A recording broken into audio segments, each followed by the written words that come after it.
sétimo ano, tudo bem com vocês? Vamos para a nossa aula de matemática?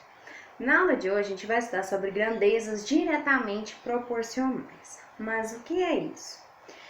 Definimos por grandeza tudo aquilo que pode ser contado ou medido, como o tempo, a velocidade, o comprimento, o preço, a idade, a temperatura e há vários outros.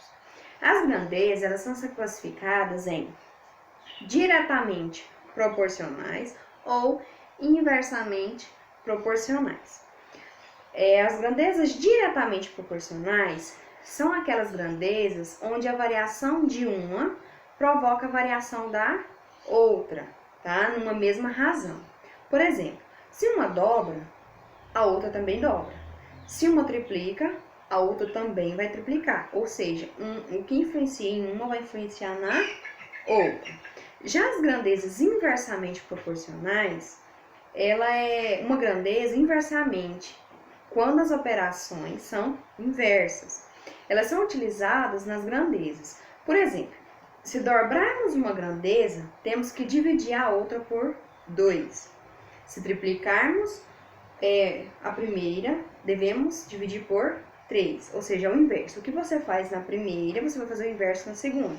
Se eu dobro na primeira, então eu tenho que dividir por 2 na segunda. Se eu triplico de um lado, do outro lado eu tenho que dividir por 3. E temos as grandezas não proporcionais, tá? Como exemplo, a gente tem a relação entre o peso e a altura. Ou seja, uma não depende da outra. A gente vai aprender também sobre regra de 3. O que é uma regra de 3? É o famoso achar o valor de x, tá? Então, são 3 passos que a gente tem que saber. Primeiro, a gente construi uma tabela, agrupando as grandezas de mesma espécie em colunas e mantém na mesma linha as grandezas de espécies diferentes. Segundo, a gente identifica as grandezas que são diretamente ou inversamente proporcionais. E terceiro, a gente monta a proporção para resolver a equação. Por exemplo, se eu tenho, vamos fazer aqui, ó, por exemplo, 2 está para 3, assim como x está para 4, vamos supor. Então, vamos lá, a gente multiplica cruzado, então, sempre começando pela letra, tá? Então, x vezes 3, 3x, que é igual a 2 vezes 4, 8. X vai ser igual a 8.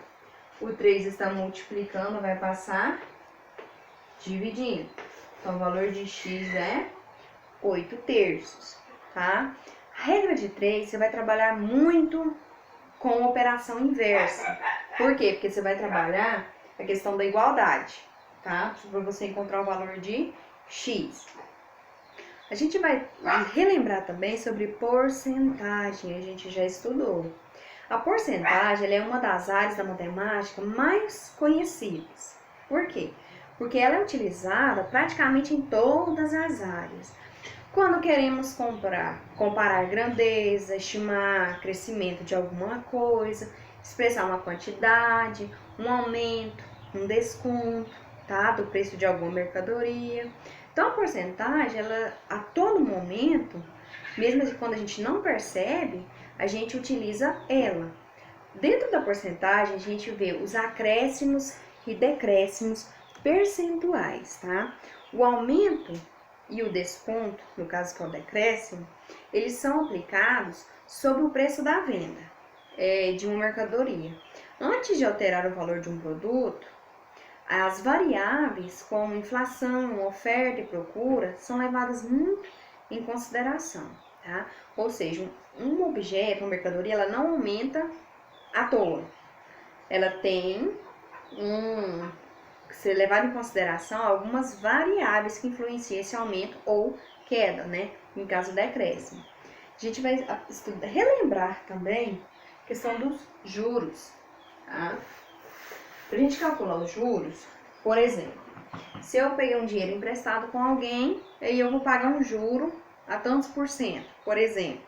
Aí é a fórmula que você utiliza para calcular quanto de juros você vai pagar ao final, quando você terminar de pagar essa dívida, tá? Ela é dada da seguinte forma: o juro é igual ao capital, que é o dinheiro que você pega, o capital inicial, vezes a taxa, você vai pagar, que é sempre dada em porcentagem, vezes o tempo, que é o tempo que você vai levar para pagar, tá? Então, os juros, capital, a taxa e o tempo, tá? No decorrer da aula, ao desenvolver dos exercícios, vocês vão entender como a gente vai utilizar essa fórmula. E para substituir na fórmula, a taxa, que no caso é o I, ela deve estar escrita na forma de número decimal, para facilitar os cálculos depois. Para isso, é só dividir o valor da taxa por 100, tá? A taxa e o tempo, eles devem se referir à mesma unidade de tempo, tá?